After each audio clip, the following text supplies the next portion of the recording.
Folks, I invite you to greet each other.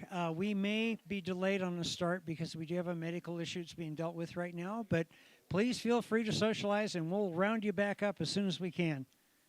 Thanks.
Welcome, YouTubers and other streamers.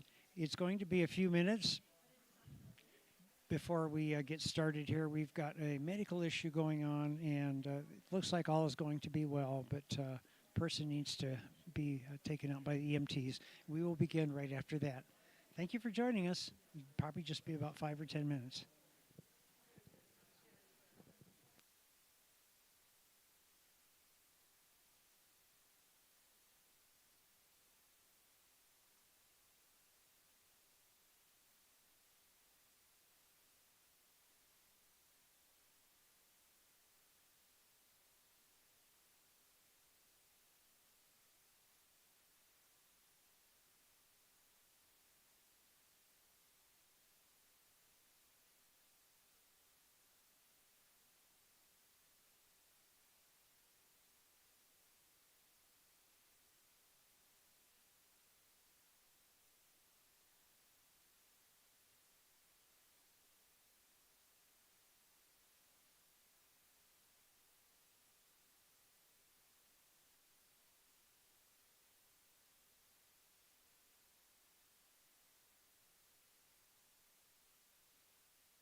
Okay.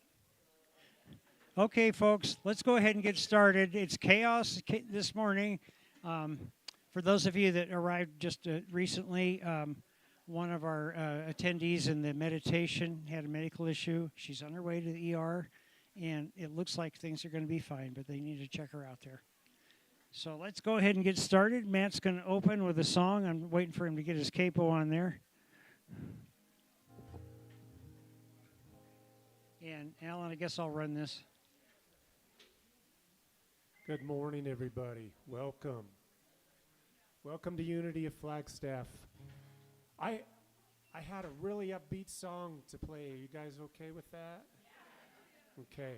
Because I feel a little, just uneasy and trying to pull myself back in. And I think, but sometimes music can be the best therapy. So I think there's words up there. I don't know if you can see it, but if they'll join me, this is actually a Penny song, a Penny, Matt, and Josie song called Welcome Back. The lyrics are real simple. If you join me, I'll sing it once, and then if you're comfortable, join in. If you're comfortable in standing, stand up and let's sing.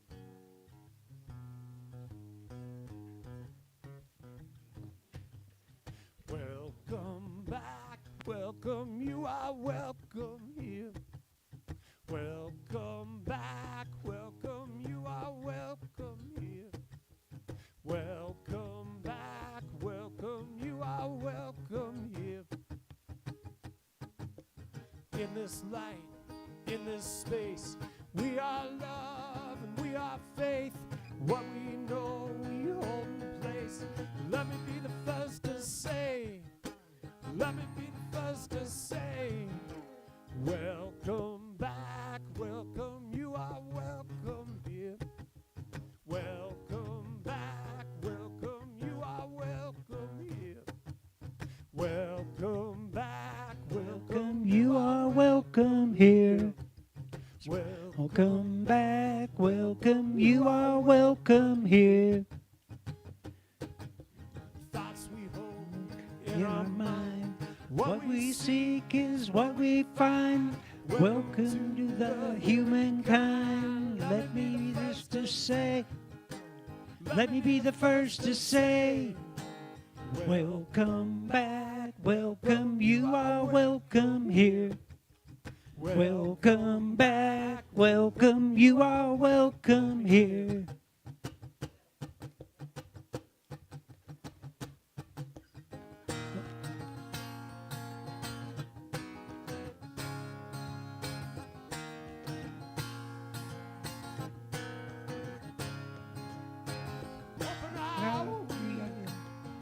To within, one power, one presence. Now we begin. Open our we to the power within. one Power, one presence. Now we begin. Let me be the first to say. Let me be the First to say, Let me be the first to say, welcome back, welcome, you are welcome here. Welcome back, welcome, you are welcome here. Take it down. Welcome back, welcome, you are welcome here. Welcome back, welcome, you are welcome here. Welcome back, welcome, you are welcome here. Welcome back, welcome, you are welcome here. Last time. Welcome back, welcome, you are welcome here. You are Welcome here. Thank you. Please be seated. Thank you, Matt. Well, chaotic morning, and of course, we have a greenhorn up here trying to facilitate the service. Anyway, welcome. My name is Bruce Higgins. For those of you that may not know me, I think everybody in here probably does by now. What? Okay, watch it.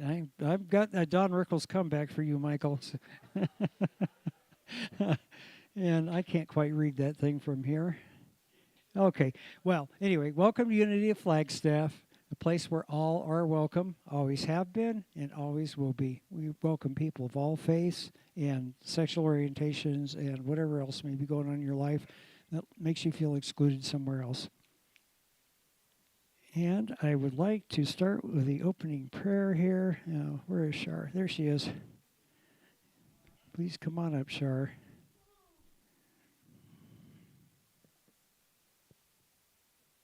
Good morning. I think let's begin with the prayer. Let's begin with the prayer for Jane. You can turn off the lights, please. We're holding Jane in healing and loving light. We know the divine spirit is moving through her and through all of us. We see the highest good, and we know she's in our hearts and in our minds. And so it is. Amen.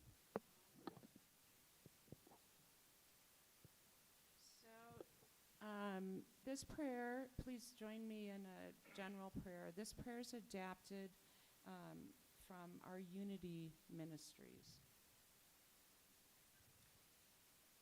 In this moment, we quiet our thoughts and settle ourselves in a sacred space of inner peace and tranquility. In the presence of pure light, we are encompassed by the energy of divine love and soothed in serenity. We release all concerns and let ourselves be carried by the powerful current of surrender. Drawing upon the strength of God within us, we walk steady and sure in power and purpose. We are blessed with the continuous gift of grace that guides us with compassion. We pray, affirming that we will remain present in each moment and trust our spirit-led process. We surrender and release all that no longer serves our highest expression. We allow ourselves to move forward with ease toward a consciousness and constant connection to the divine flow that carries us to all that we desire. And so it is, and so we let it be.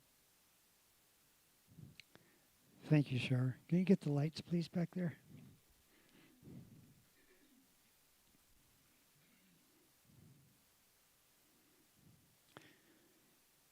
Well, as is a recommended practice in life, let's start with gratitudes and prayer requests and celebrations.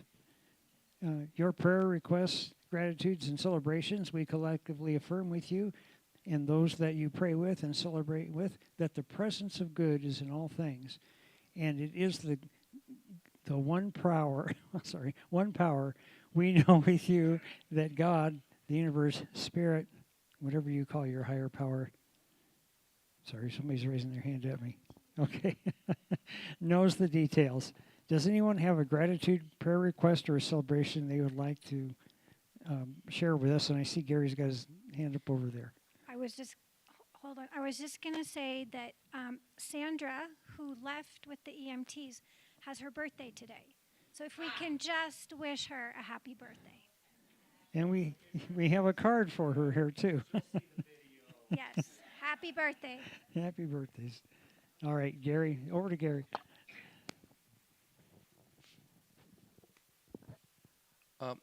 I would like to pray for 3 people: Donald Trump, Joe Biden, and Kamala Harris.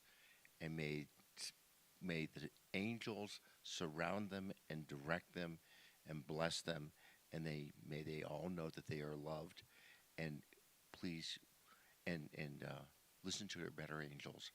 And I pray for our country. And I pray for all 3 equally. Thank you.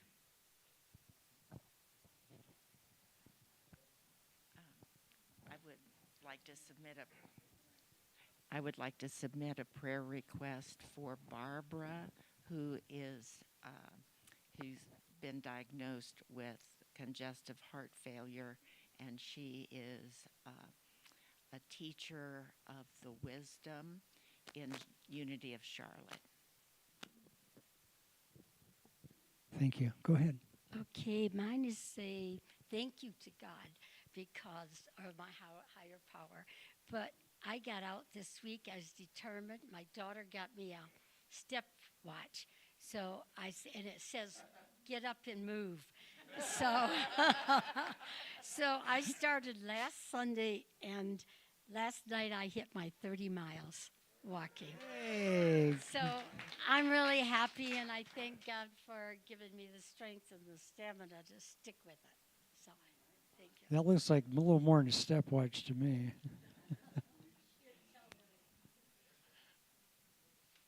Anyone else?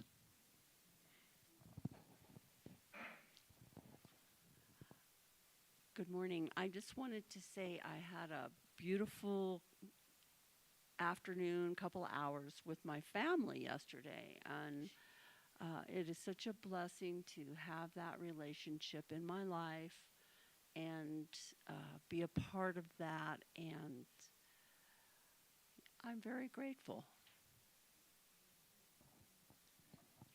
Thank you. So I just wanted to acknowledge the folks who have stepped up for Penny. I mean, there are probably too many to mention, but particularly I want to thank Selena. Yeah. And also Matt. Sandra. Oh. Sandra did such an extraordinary job last week. So we want to thank them all. And a lot of other folks have been stepping up, so just wanted to acknowledge. And I know Penny's coming home tomorrow, so we want to wish her safe travels. Thank you, Sue. Well, I'm going to tag on to that one. Being up here, and especially with the chaos this morning, I so appreciate what Penny does. I don't know how she keeps all those balls in the air as gracefully as she does. I'm grateful for her. Anyone else? Yeah, I have a gratitude. I want to praise everyone that works the polls this coming Tuesday, and all the workers in the clearing house and everything else. Be safe, be kind, and let's have a good, clean election, folks. Thank you, Dave. So, are there any other volunteer poll workers in the room besides me? All right, Elaine. Yeah. This is an important job, and I decided I needed to step forward this time. Thank you. Go ahead. I have a gratitude. I came into town on Halloween night. I have been in sober living for over 2 years now, and all right. In the forthcoming week, I have 2 new roommates, and I'll be moving into kind of my own space for a change. It'll open up my schedule a little bit more. I won't have so many meetings all the time. If I'm inside of my house and all the democratic process, for me, I'm kind of done with it for now. And I thank you all. You guys have all been very supportive, very kind, and I'm really appreciative of Unity. It's the moment I got into town, I discovered this. Well, this place was already here, so I didn't discover it, but I found this place right away, and I am so grateful for Unity. Thank you. Anyone else? Oh, Betsy. I was talking to a friend of mine who's had some difficulties lately, and he broke his femur and had surgery and has a rod in his leg. And then all of his family that's close by to help him got COVID. And so he went from the hospital to rehab, and then when he got COVID, he went back to the hospital. So he has been rather down and depressed that he's in the place that he's at. So prayers for him to find the light. And his name is Michael. And for him to heal rapidly. Also, I will have my spare room for rent here again the 1st of August. So if anyone knows someone who's wanting to rent a room. It's out in Belmont. So I'll just put it out there. Thank you, Betsy. Robbie, coming at you. Thanks. I haven't been here for a while, but it's always a good homecoming. See familiar faces and amazing growth of this place. My prayer request is simply for my husband Wiley. He's had another back procedure day before yesterday, and this pain management is a pain in the you-know-what. So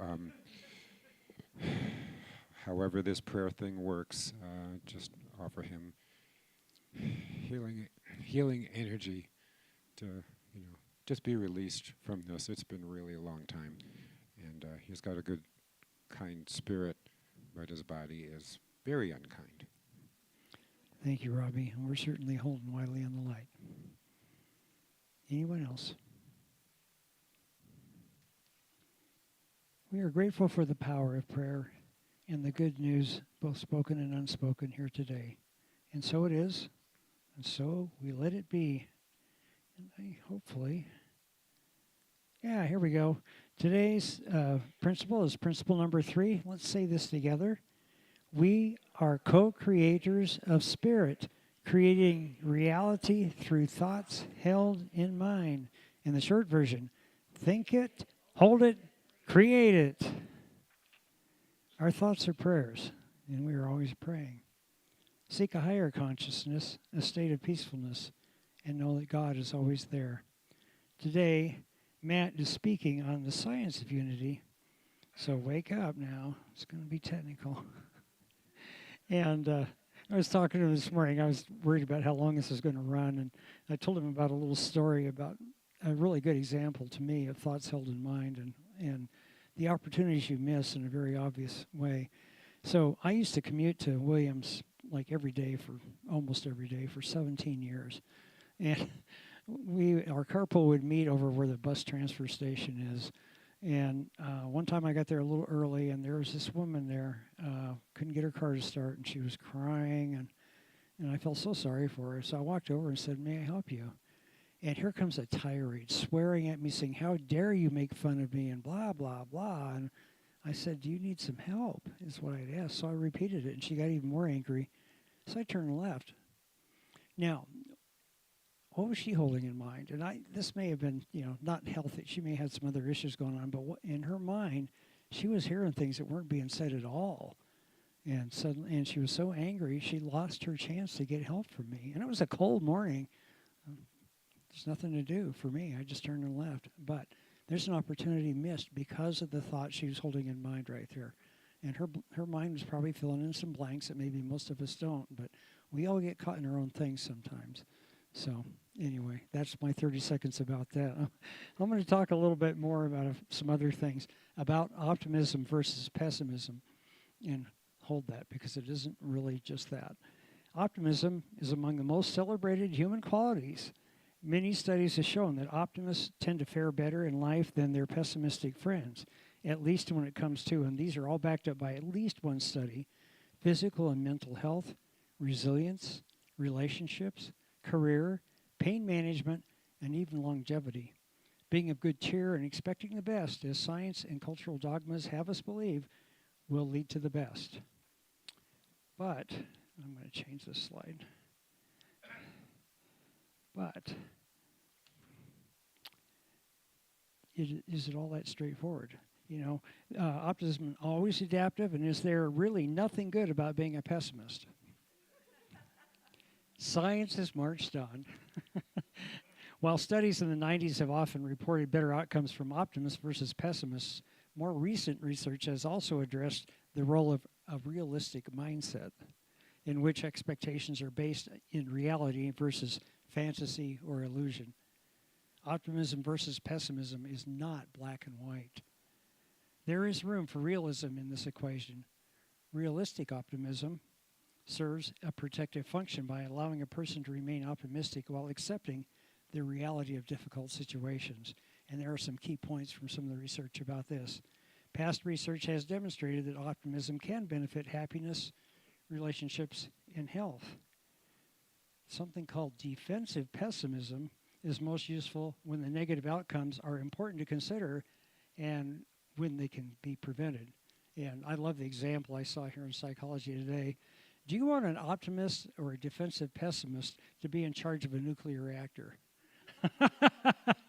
I would like somebody who goes, I wonder what could go wrong here, and it probably will if we don't do something about it.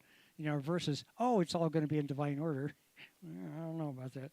Anyway, it is important to distinguish between defensive pessimism, what I just described, and fatalistic pessimism. Defensive pessimists are oriented towards making things better in their lives or getting things done. Fatalistic pessimists, on the other hand, might have the same underlying tendency to experience negative emotions, but instead of actively looking for what they could do in the world, they assume that they are fated to be that way, and there is no hope. This is the pathway to depression. So I'm going to end a little more optimistically, maybe, than that. A pessimist sees a dark tunnel. An optimist sees light at the end of the tunnel. A realist sees the freight train. The train driver sees 3 idiots standing on the tracks. Okay, and I think now we will prepare for our meditation here. Let's go ahead. Could we get the lights, please? I'm the idiot on the track. You decide. Oh, and this isn't always, everybody can be these different things at any given time. It's not like you're doomed to one view. Let's go ahead. I'm going to wait for Ellen to start that. We don't need 2 clickers at once.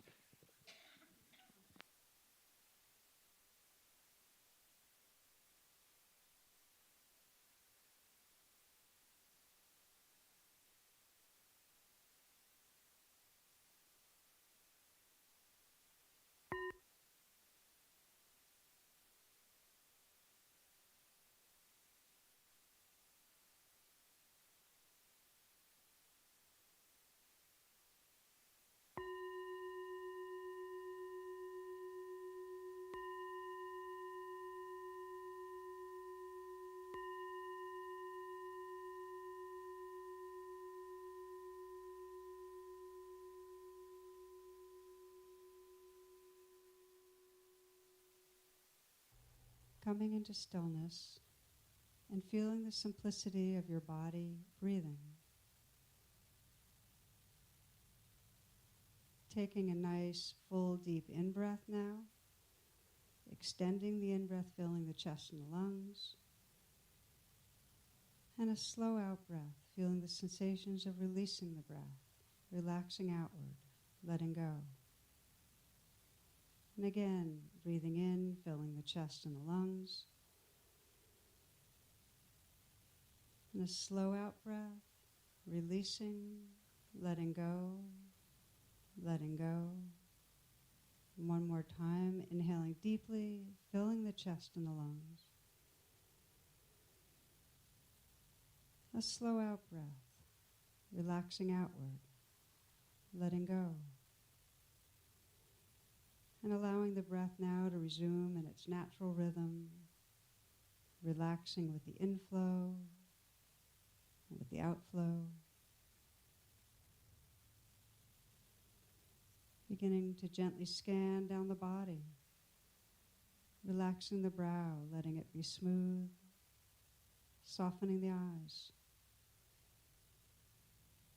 letting the jaw unhinge, relaxing the tongue down to the root.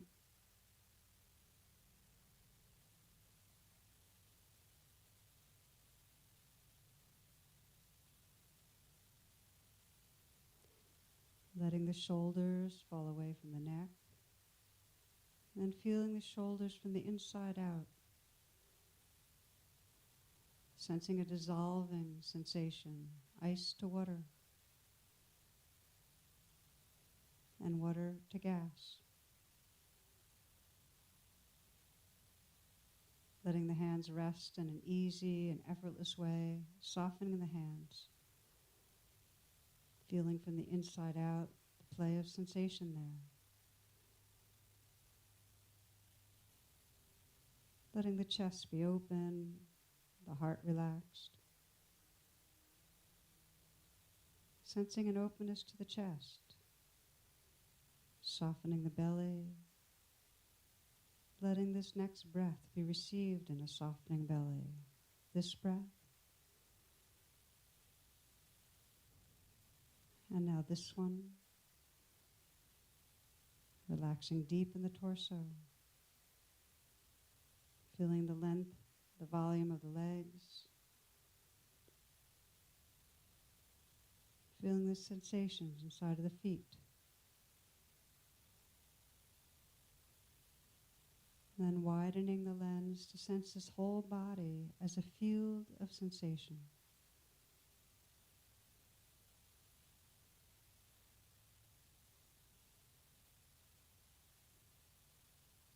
Including the arising and passing of sound.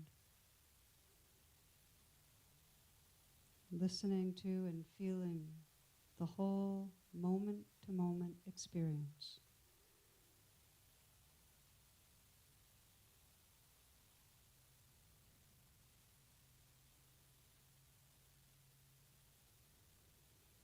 Sensing in a relaxed and gentle way the movement of the breath, this background of aliveness, resting in an awake and relaxed presence.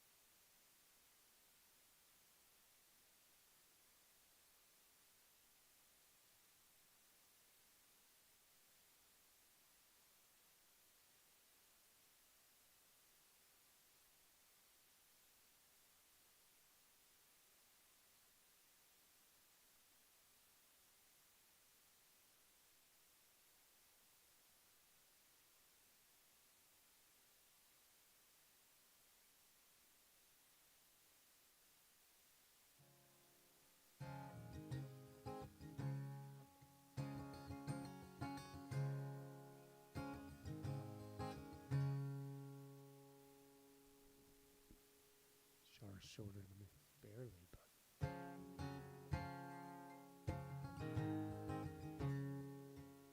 Well, I was thinking to myself when I heard myself reply, careful what you're thinking, boy, 'cause it could change your life. Maybe we should let go, just getting by. Give our dreams wings, let them fly, and tune into our frequency. I'm gonna change keys because I don't know it, and I don't know the song in that key as well. Tune into what you hope to be. Life resonates in harmony when we tune into our frequency.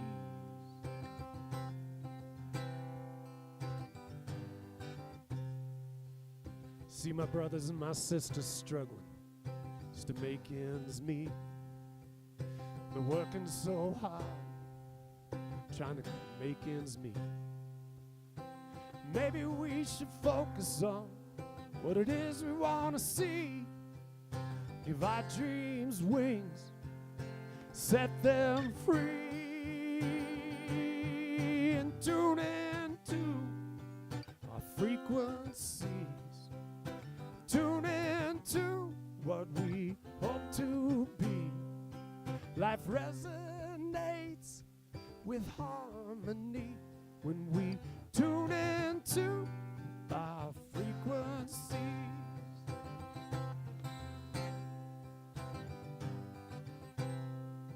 So sit in the silence, let your conscience speak. Tune into what we could be if we tune into our frequencies. If we tune into what we hope to be, 'cause life resonates with harmonies when we tune into our frequencies, when we tune into our frequency.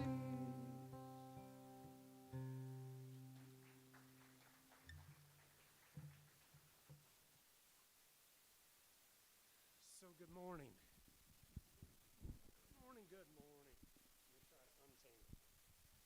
So Penny asked me to share this story that I've actually done before, but only about 3 or 4 of you have heard it. She asked for the second part, but I thought, well, that won't make sense if nobody's heard the first part except Bruce and Michael and Helen and maybe Steve and Marcia. Otherwise, I'm not sure anyone else had heard this. So Josie and I came to Flagstaff 6 years ago, and one of our first tasks after retiring and moving away from friends and families was to find a community.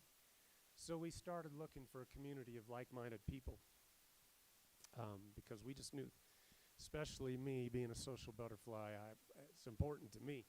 So we tried a few places, and it wasn't working out real well. And then one Sunday morning, we stumbled into a yoga studio over by the farmer's market, and we were greeted by Michael Farrell. And that was a trip. That was right then I thought, yeah, this could work. So, and his lovely wife, Helen, and they were so kind. And then we met the hair on fire Reverend Penny Honey, and then she gave her talk. And as I was listening to her talk, I thought, well, this is everything I believe. This is me. This is Josie. This is who we are, and this is what we believe about life and about others and about ourselves.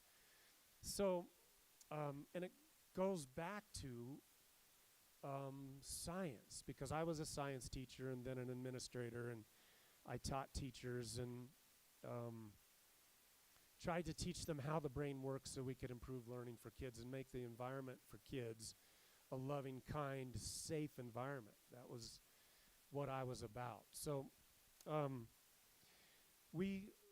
there's a part of the brain called the reticular activating system that's about the size of your finger, lies at the back of your head, and that's the part of the brain that makes unity work, I believe. So I want to share that. But first I want to kind of lead in with the story. Back in the late 80s, we were teaching, and I was coaching, I don't even know what, swimming and basketball and volleyball, I think were the sports I was coaching at the time, and minding my own business when one of the high school coaches, who was very well known and very successful and who was sending kids on to wrestle at ASU and Iowa State and in the Olympics and all kinds of stuff, well-known program, got angry at one of his students. It wasn't doing something right. I don't know anything about wrestling except I don't want to go in the mat. I don't want to be in there. But so he jumped on the mat to model something with the kid, and the kid wasn't being respectful. I'm not really sure of the story. But the coach bit his ear off. Bit it off. So, as you might imagine, lawsuits followed. And as part of the multi-million-dollar settlement, one of the things that had to happen was all the coaches in the district had to go to a training. It was a 3-day training that they chose for us to go to so that we wouldn't bite kids' ears off. So I wasn't very keen on this. I mean, I was having to be out of the classroom 3 days, which meant preparing lessons for someone else to teach, and then running to this thing that I didn't know anything about, and then having to jump back in my vehicle and run back because I still had practice I had to coach. So I'm running back to school, and I just wasn't very happy about it. But the first day it was pretty interesting, and at the end of the day, the speaker, who was a nationally known speaker, his name was Lou Tice, and he worked with tech companies, mainly tech companies in the Seattle area, high-performing tech companies, but also the Seattle Seahawks, who were on their way to a Super Bowl, and the Seattle Mariners, and other people sharing this information about high performance. So at the end of the first day, he said, I want you to close your eyes, and I want you to imagine a chicken. And I want you to imagine this chicken vividly. I want you to picture it. I want you to hear it. I want you to see it. Then he asked us to open his eyes and said, you're going to see it on the way home. I'm like, okay, up till now it was pretty good. And now you did this. And I'm late. I actually had all my folders and everything. I'm like this because I'm watching the clock and I'm thinking no one's going to be in the locker room. It's going to be unsupervised in the locker room. I got to get back to work. So he finishes and I'm gone. And I get to my vehicle and I jump in it and I'm driving and I'm flying out of the parking lot and I make the first turn and the street I'm supposed to turn on, I see flashing lights in the hands of a train, the thing coming down, and I'm thinking, oh. So I went 2 streets further and made the turn thinking I'll beat the train. And I did, barely. But then I'm in this neighborhood and I'm like, well, okay, where am I now? And I'm thinking, I got to get out of this and get back to where I'm supposed to be. And as I'm driving, I see this white picket fence and there's like 10 chickens strutting around in there. And I'm like, are you kidding me? So I really do believe in this stuff. And I want to try a thought experiment with you, and I'm going to ask if you're comfortable to close your eyes for a second. And I want you to picture this. There's a single mother. She's got a 1-year-old child, and they live in a small, rundown duplex about 75 feet from the train tracks. And it's been a long day for this mom, and she has put her child to bed, and she crawls into bed in the room right next door, and she falls asleep, and the train rumbles by. About 115 decibels on the outside, but in her apartment it's nice and muted, only about 85, 90 decibels. And the walls shake, and she sleeps through it. And that happens half a dozen times. And then at some point in the night, in the room next to her, her child cries out quietly for her mom. Maybe 45, 50 decibels. And mom jumps up and runs into the next room. So in your mind, explain that. In your mind, explain why that happened. Why did she sleep through the train and then wake up when her child whimpered?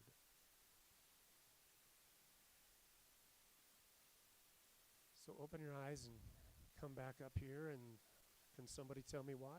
Why did she wake up? Okay, so a connection. She's connected to her daughter. What else? Robbie? Yeah, the child's more important than the train. Yes.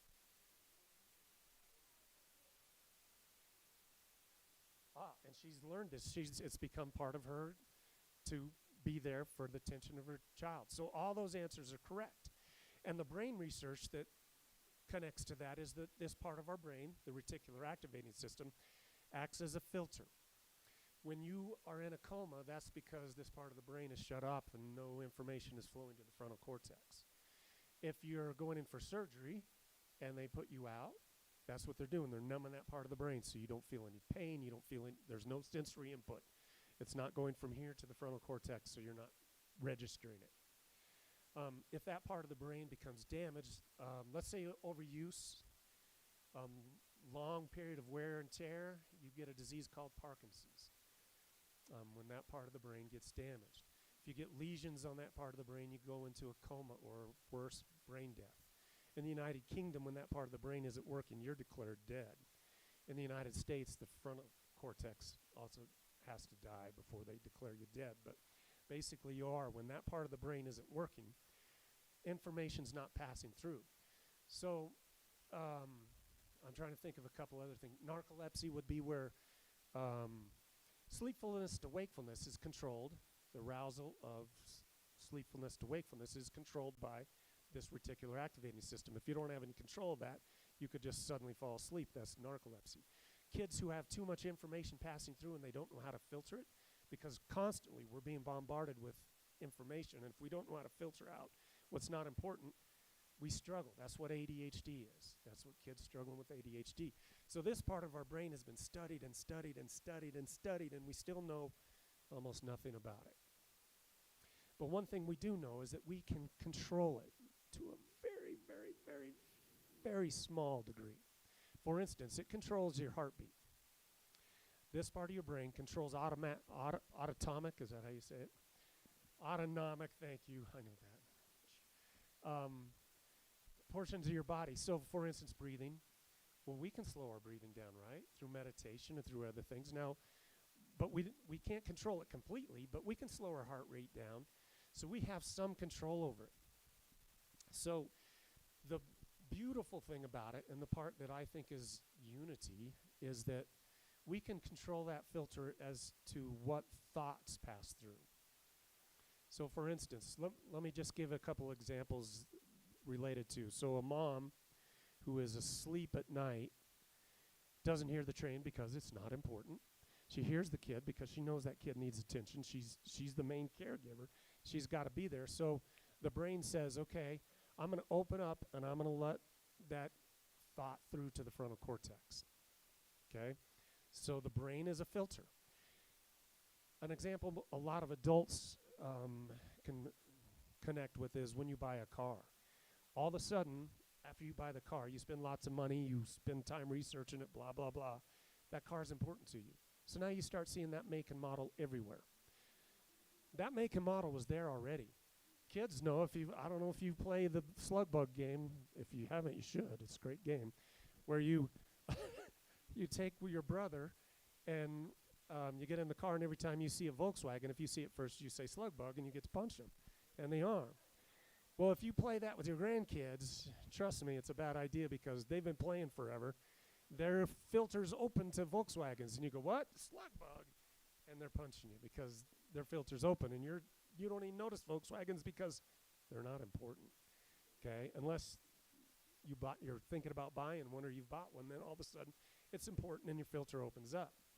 So why is that important in our life? Well, Josie and I experienced this as teachers and me as an administrator, that if a kid thinks they can't do math, they're right. And if a kid thinks they can do math, they're right. That's actually a quote from Henry Ford, this old guy that invented Ford vehicles way back a long time ago. But he said, if you think you can't, you're right. If you think you can, you're right.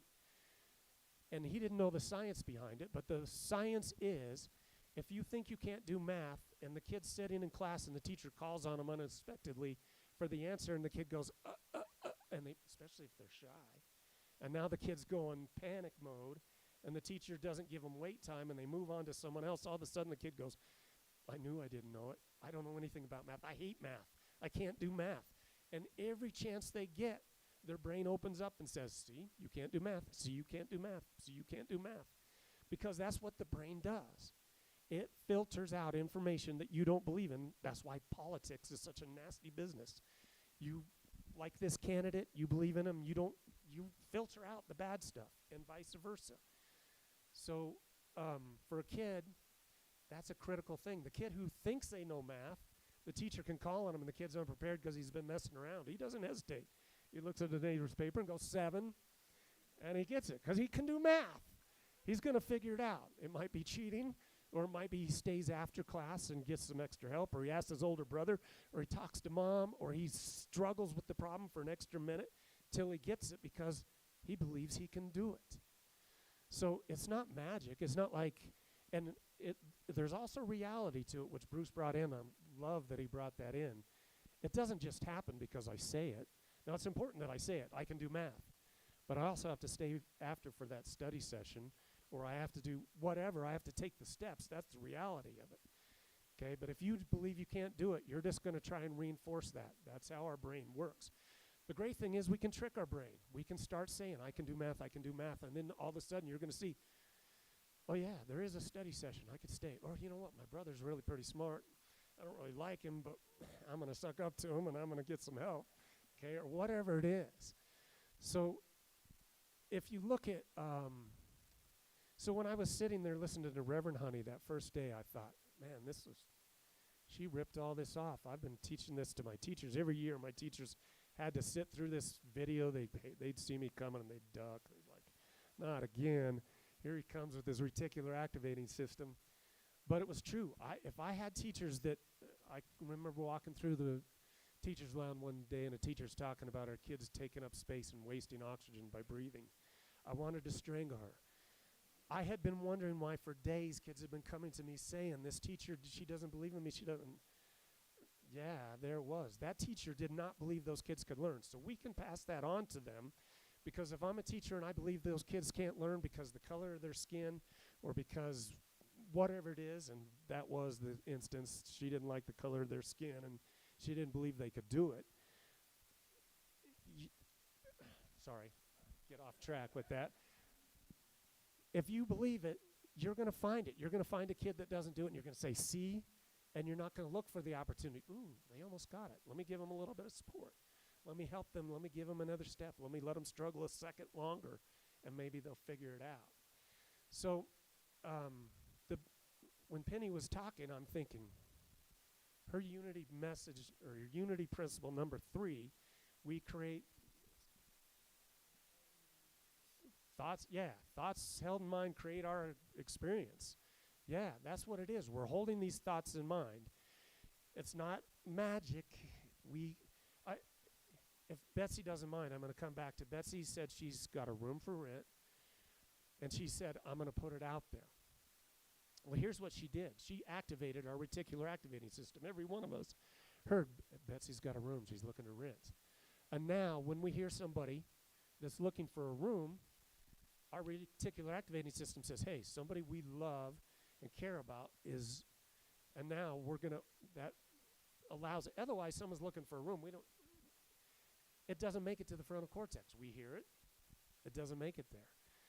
So what I'm saying is, prayer is an amazing thing, but it's also us declaring. Do you remember Penny 3 weeks ago talking about declaring? I declare, state my purpose. Yeah, because you can't just say, well, I wish I knew math. You have to say, I know math, or I'm going to know math. I intend to learn math. So in our prayers, if you listen to how Penny states the prayer, or our amazing prayer team, I love you guys. We got a strong, wonderful group of folks on that prayer team. The way they state the prayer is as though it's already there. We state it as that room is rented. I see that happening. I'm declaring it. Doesn't mean it magically happens, but we start putting it out, and our Raz is open, and other people are praying it, and it's out there in the universe, and the energy's out there in the universe, and it changes us all. So I do want to leave you with one thing that's a little bit on the depressing side of that. I know all these things. In fact, Josie and I did this experiment right after this conference I went to. We took 10 yellow stickies and we wrote goals on it. We sat together and stated, and we declared these goals. And Josie did all these wonderful altruistic goals because she's a better person than me. She'd say, my team and I are going to look for solutions for kids who are struggling. And I said, I want an F-250 pickup black. And she said, I'm going to open up communications lines with her mom. She was struggling. You know, her mom didn't want to talk to her at the time. And she was going to be open so that she could have a relationship with her mom. And I said, I want 15 acres of land. And so we wrote these goals down, and she put hers on her side of the mirror. I put mine on my side of the mirror. And by spring, we were looking for new goals because we were done with those ones. So I believe in this. Now, it's not magic, and you have to be careful because sometimes you pick goals that are dangerous or hurtful. I can say I want 15 acres, and then I go blow all our money on it. Then we're house poor, or we're land poor, or whatever you call it, and our life is miserable. So it's, it needs to be realistic. It needs to be what you want. So, but right now in your life, there are things that you would like to focus on, and I just encourage you to, every morning or every night when you take a moment and reflect, to open up that reticular activating system by declaring it, and then looking for that during the day. Where are the answers? Where are the things you can do to step into that light? Where are the chickens? Good, Marcia. I do want to leave you with, so I know this. I've been preaching it to teachers and kids for years. Every 7th grade kid had to sit through a 2-hour assembly with me every year for 20 years as a principal. But then I would come home and I'd complain, and I was scared, or I was afraid of something, and I'd let fear take the wheel and steer, and Josie would say, where's this guy that's preaching this thing? And I'd say, I don't know. Because I'd turn off the lights at night, and then the moment we're human and we're all alone, and I'd be afraid, and I'd let things creep in, and I'd go down that rabbit hole. And I think we all do that. But if we surround ourselves with people that know and care and that can help you and help you stay focused and will take your Raz and let it expand their Raz and let it be something. That's why something like Unity, that's why it's been our community, and we're so grateful that it is. I want to leave you with a song that I wrote that's about this talk, kind of, although I wrote it a while back, but it's basically this talk. So I'm going to leave you with that. Thank you.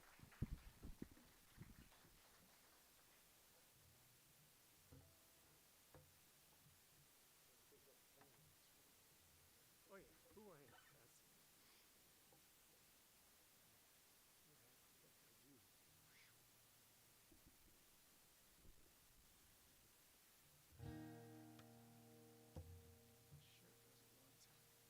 Stay down there.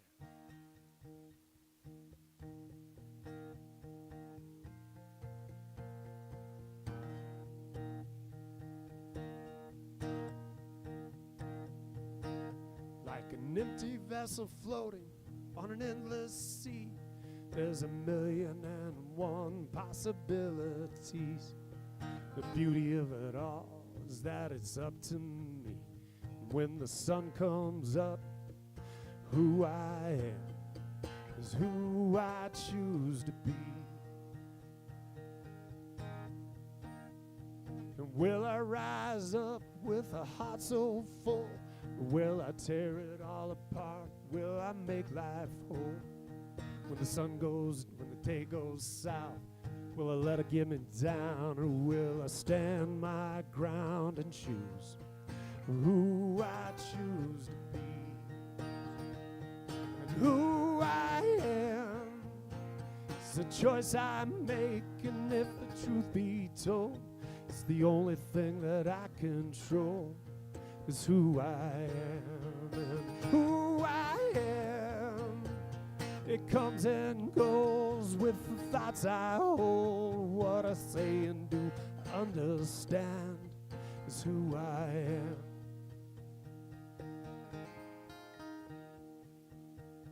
Is who I am.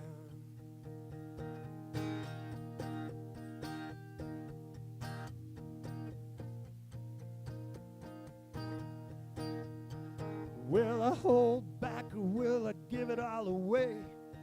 When love is what is needed on a cloudy day, and I will dance to the beat of a sacred drum. I will find my frequencies. It's who I choose to be. When the sun comes up, the sun goes down. On this pretty blue ball spinning round and round, I will give it my all and I will do my best. When the day is done, there'll be no regrets. It's who I choose to be. It's who I am. It's a choice I make. If the truth be told, it's the only thing that I control. It's who I am.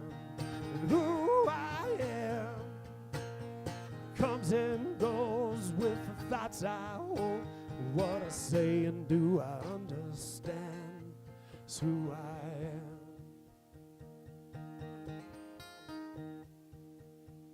It's who I am.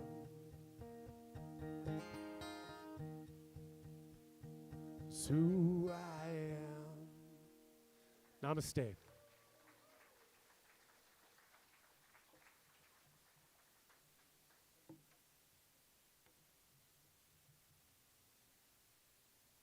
Thank you. Thank you, Matt. What a great job. Overall, pressure's off now, buddy. You're all done. Okay, it's as we prepare for celebration here and of our abundance. While you're preparing, I'm going to go ahead and cover a few announcements here. So we appreciate our YouTube viewers. Probably Penny's out there too. Sorry, Penny, we didn't follow the script all the way. You can chew me out later. And there are lots of ways to give. You can go to unityoflagstaff.org/donate and look at those, or you can mail to that address that's up there. You'll also find that on our website. And we have, I wanted to point this one out. I was freaking out when I saw this morning because it was slightly arranged a different way. And I said, take this slide out. And then somebody, I think it was Selena, explained it to me. I felt a little better. So our revenue to date, actually through the second quarter, which I think ended in June, is almost 56,000. We tithe 10% of what we receive here to our community. So that's what we've done. We've tithed almost 5,600. So I was pretty happy to see those numbers. Pretty happy with that. Yep. Good job, you guys. Good job. All right, let's bring those baskets up here. I think it's next, for as little as I know. And let's bless these. Let's say this together. Together, we are abundance. We co-create and express this through our giving. We are blessed. Thank you. And please go forth, gentlemen, gentlelady. And here's a few more announcements. We got open mic night coming up, as you see there, on this Friday. And I think it's poetry, music, or whatever creative thing that you want to do. 7:15 to 9. And today's music is sponsored by Reverend Penny Honey in honor of her grandma Maine. Yeah, Penny, thank you. And, we've got another Some Burrows fundraiser coming up. So if you go to Some Burrows on August 7th at that time, I think it's 30%. I'm not sure how that works. The money raised comes back to us, but you have to tell them that you're there for Unity. They aren't going to do that for just anybody. We're still collecting clothing, so clean out your soft goods in your closets, and don't put rocks in the pockets. I know Penny said to do that, but don't do that. But we do have a box out front, and it's amazing how much stuff we had to get rid of, and I think I've still got more in my closet. Okay, why don't you bring these back up here, and we will bless them again. And let's do this together again. Thank you for these gifts. We are grateful. Unity of Flagstaff expresses its abundance through your generosity. We are abundant, and so it is. Okay, thank you everyone that made this service possible, and here's several of them. Alan back there, Selena, my golly, thank you for saving me. And and Sandra, who's not here right now, whose birthday it is. I do have a card for her, but it's one from someone else. I don't think we should tear it open and all sign it. So maybe we can sign the envelope. I have the envelope if you want to come up and sign it. Okay, and let's stand up and say the prayer for protection if you are able. Here we go. The light of God surrounds us. We are the light. The love of God enfolds us. We are the love. The power of God protects us. We are the power. The presence of God watches over us. We are the presence. Wherever we are, God is, and all is well. Create an amazing week, folks. Thank you. You guys going to...